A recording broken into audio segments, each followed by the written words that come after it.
We're mortgage free. We paid off our first home. Now what? Should we rent or should we buy in Hawaii? Inflation is crazy. Let me share with you our plan. What is up, YouTube? It's your girl Rochelle. Thanks for tuning into another video. Thank you for tuning in, liking, sharing, and subscribing. You guys are thebomb.com. Now in today's video, I am coming in hot with a mortgage-free update. I want to share with you our journey in full so that you can decide if buying a home is for you, or maybe this provides some inspiration to those who already have a mortgage so that you can see what your future may look like after paying off your first home. If you have any tips that you would like to share, I would love to hear from you down in the comments. Let's dive right in. Just as a quick mini update, we already paid off our home sometime last month in January 2022, and we are still awaiting that lovely payoff letter. But in the meantime, I'm keeping myself busy with next steps. I went into great detail at my last mortgage update and shared with you guys what steps have to be taken in order to fully acknowledge the fact that your home is paid off in full per the state guidelines wherever you live. Then definitely check out the video here, Eye in the Sky. I wanted to share this part of my journey because we are deviating from our 2022 financial goals video. Y'all, we had all these grand plans, but now the reality is inflation is crazy, rent is going up, homes are going up. So what is our plan now that we are mortgage free and living in another state? We now reside on the island of Oahu, Hawaii, and here is our plan. I'm going to share it with you guys in 5 steps, hoping to stay ahead of the inflation curve. Here is step number 1. Okay, so I plan on using the Credit Sesame app to track my credit score and my credit utilization. And so it has 5 basic tabs. The overview tab, which shares your goals. You can grab your reports. You can see actionable steps to work on to lower some of your bills, see what you pre-qualify for, see what you have enough credit for to cover expenses and to use credit responsibly. Then it has the credit tab, which shows your overall credit score and your debt. You can see your credit score breakdown. And I appreciate this tab here because I used to pay off my credit cards and then close them, which would affect my credit score. Now I know to pay off my credit cards and use them responsibly and keep them open, thereby building credit that I can use. Now that we're here in Hawaii, we needed to buy a car, we needed to buy a home. And so this helps me to stay on top of my credit usage. It also has the cash tab. Now this is a new feature called Sesame Cash Credit Builder. And basically how it works is that it helps you to reach your goals and become more financially stable. It's a no-fee debit card that helps build your credit while also helping you to save money, earn cash, and build your credit. So basically you build your credit with the debit purchases that you already make. You get cash back when you shop at your favorite stores, and you can check your credit score and get paid when it goes up. Talk about a win-win. Credit Sesame's Sesame Cash debit account is the only account that rewards you with cash when you improve your credit score. It gives you up to $100 in your first 30 days. It can help you to establish or grow your credit score, and it is the first free all-in-one account that can automatically grow your score with everyday purchases. So basically you take the money that you already have and the daily debit purchases you already make to build your credit history.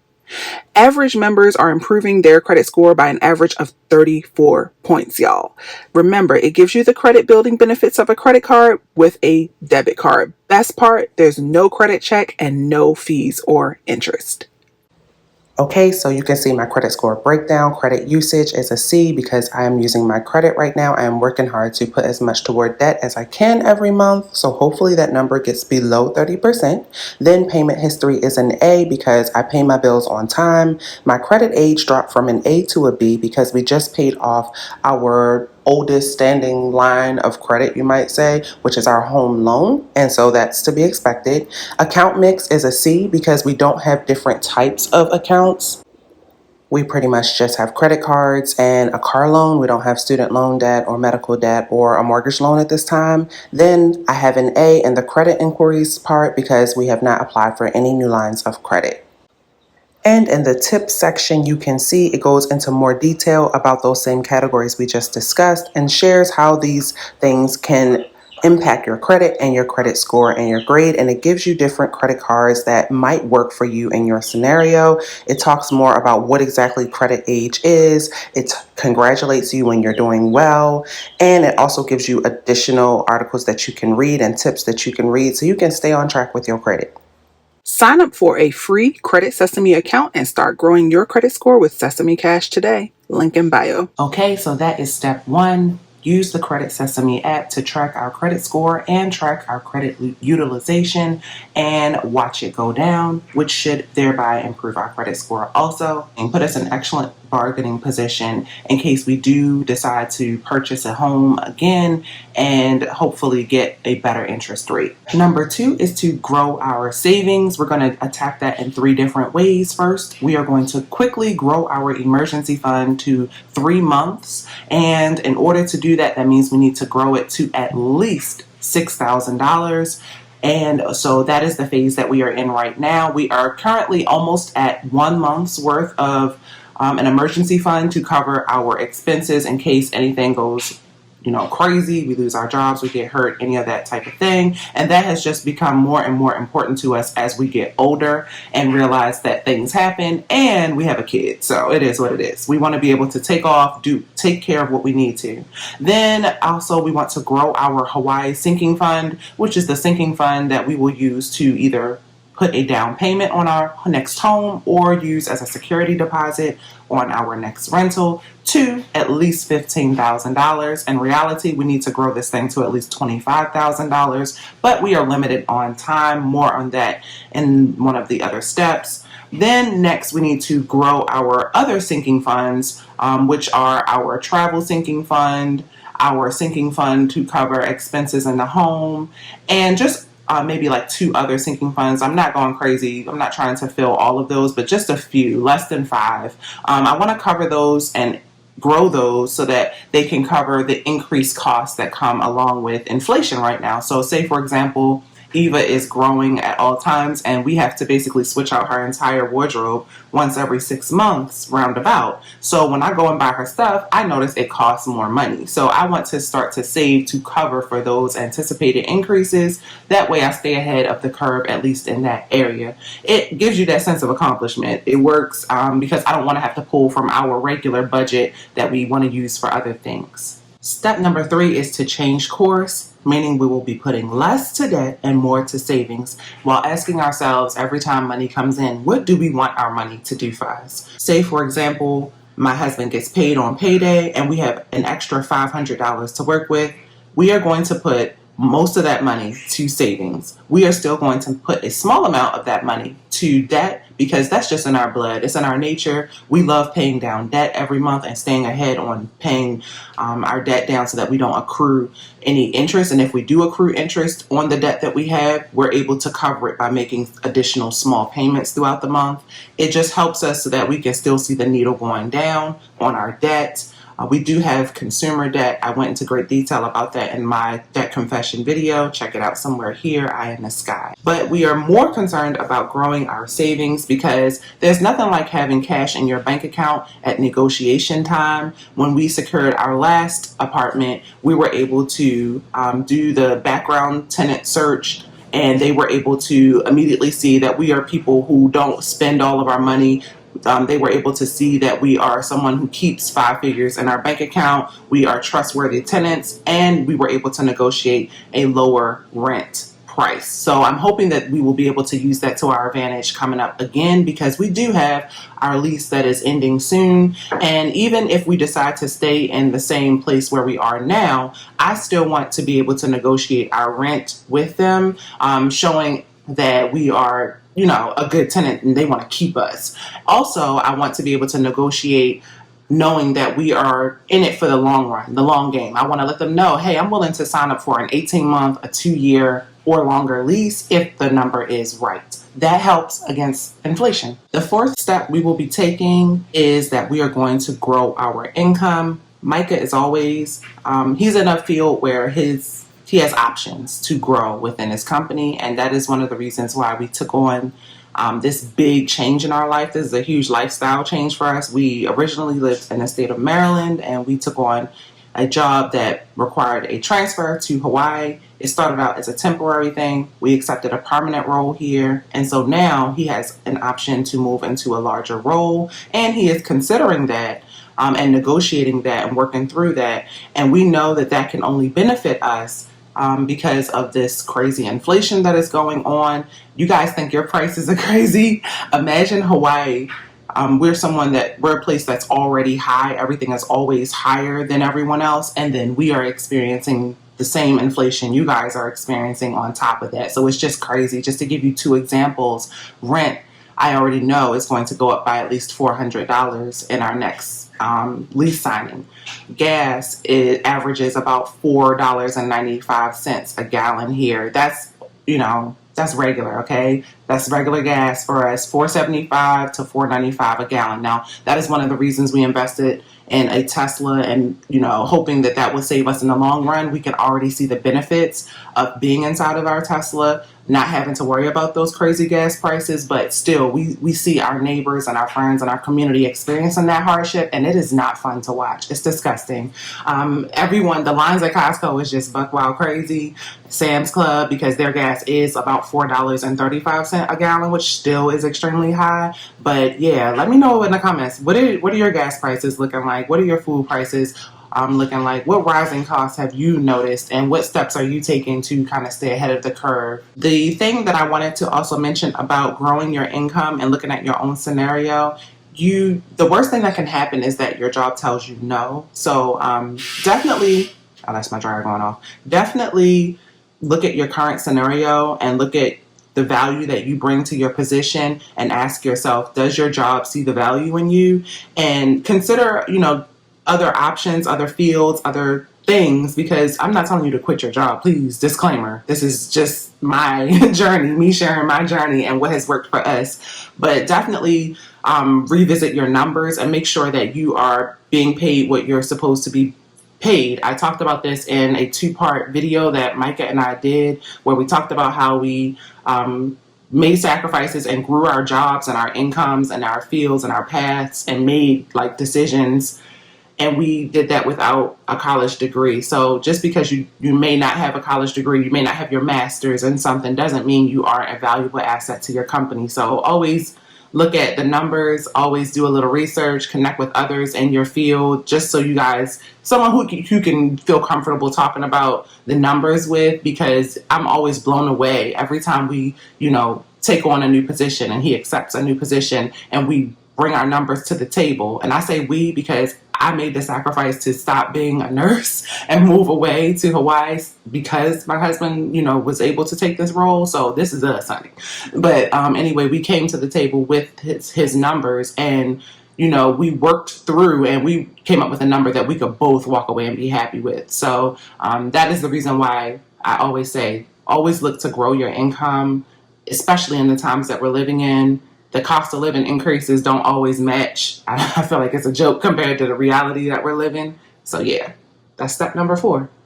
Okay, and now we are already at our last step, which are definitely side hustles. If you watch any of my content, I'm always talking about side hustles.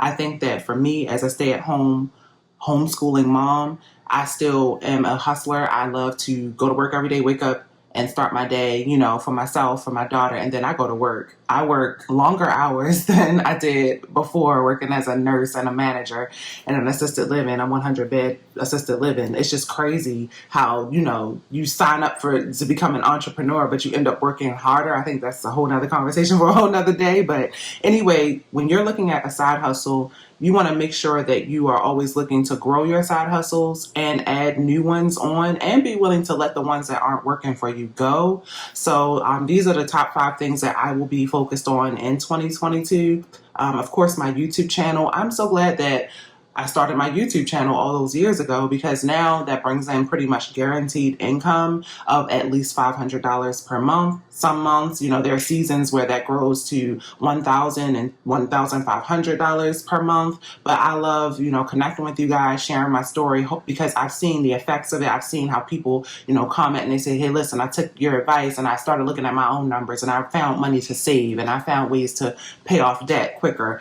I love connecting with that community, with our community, because it keeps us focused. It helps in those trying times where we, have those moments in life where we mess up, but it's okay. You connect with others, you grow, and you try not to make those mistakes again. I just find it really helpful to connect with some sort of a community in whatever your niche is. So the other thing I love to do is work on my website, RochelleAdamson.com. I love connecting with others and talking to my budget clients and helping them reach their financial goals. I love, selling products, digital and physicals, that actually help people. It doesn't feel like it's, I'm just selling just anything. I just really love everything about my website. It has my blog, it has my vlog, it has free resources.